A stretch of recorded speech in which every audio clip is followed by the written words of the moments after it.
Hey everybody, CL Scott here down in Houston, Texas. Just finished a couple of upgrades on my starter up pressure washing unit. Been in the business now for about 9 months, and only had a couple of videos that point me in the right direction. A lot of pretty good people along the way, a lot of studying, a lot of research. Either way, just wanted to pass it on in case you out there want to do an upgrade or you're starting out yourself. All right, so right here, that's my pump, Cat 66DX. Basically, it's a 4 gallon a minute pump, 3,000 PSI. And this is like the most important thing that you're ever going to come across is your pump. So everything that goes around your pump. So right here, let me see, zoom in a little bit. We got the, it's kind of windy today, so please excuse it. There's a 1/2 inch inlet, and then I went straight to a 1 inch barb to get as much water flow as possible, shortest distance as possible. It's going to a cam lock, 1 inch of course, into my Y filter right there, and the shut off of course, and my bulkhead fitting, which is actually 1.5 inch. The valve and the bulkhead is 1.5 inch. It's kind of leaking or something. Anyway, so then also you got the muffler deflector blowing the muffler fumes up so they won't melt the tank. And in here is my 3 gallon a minute SureFlow pump for my dedicated chemical system. I'm going to show that to you. The way it works is that's the inlet tube right there, comes down here and goes into another bulkhead outlet right there. And then because of the cam locks,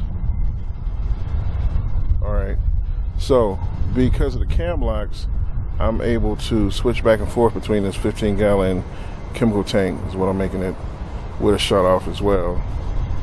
I can go back and forth to either get water when I do the rinse or straight chemicals when I want to run that out. So let me move this out the way here. Alright, so and then right here on a 1 inch bulkhead fitting, of course you got the shut off for the chemical rinse, and then right here is the, like I said, I got a 4 gallon a minute pump, and sometimes you just need a little more flow.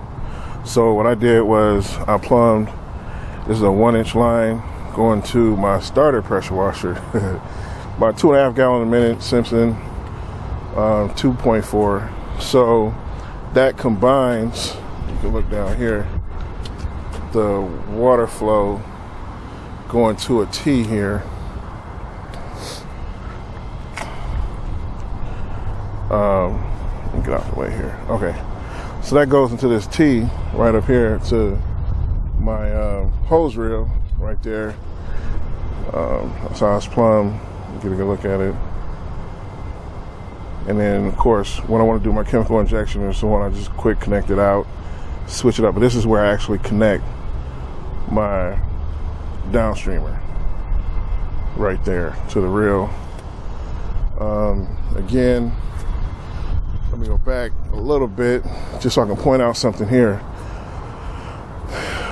The biggest, one of the most important things is the bypass.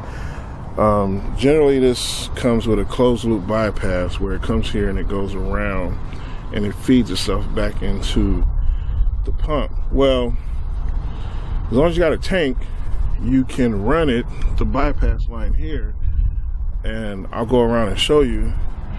It's actually plumbed to the top of the tank so that the water does not circulate in this closed loop system here and burn up your pump. So that's why the bypass is crucially important right there. Of course, everything else plumbed up to the burner and comes out right there at the top. Okay. All right, so let's go back around. Again, please excuse the wind. All right. So this is the other side of the trailer. Got my two 18-inch Cox rails bolted to the box. The box is bolted to the side of the trailer. I'm gonna paint over all this Northern Tube crap because I don't advertise free for nobody. So, on one cam lock, I got the filter for when I want to use the get a shot of this.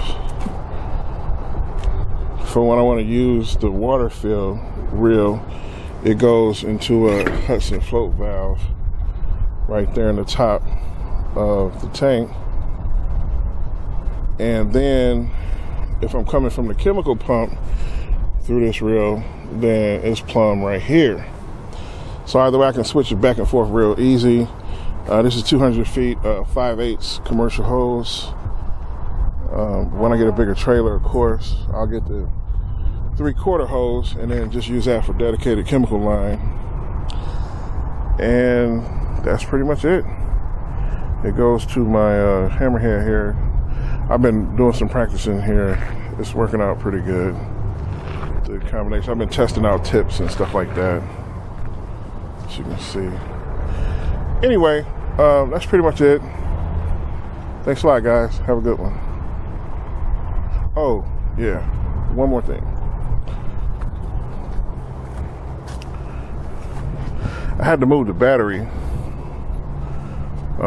from the pressure washer so I can see my pump oil in the back.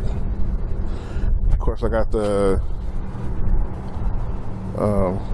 quick, easy drain deal from Cat Pump.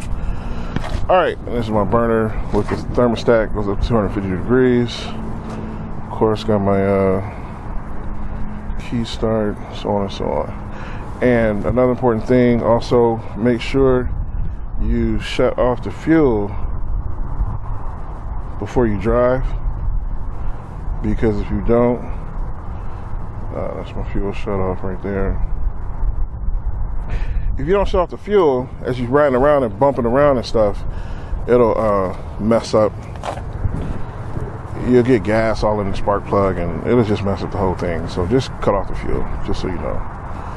All right, thanks everybody.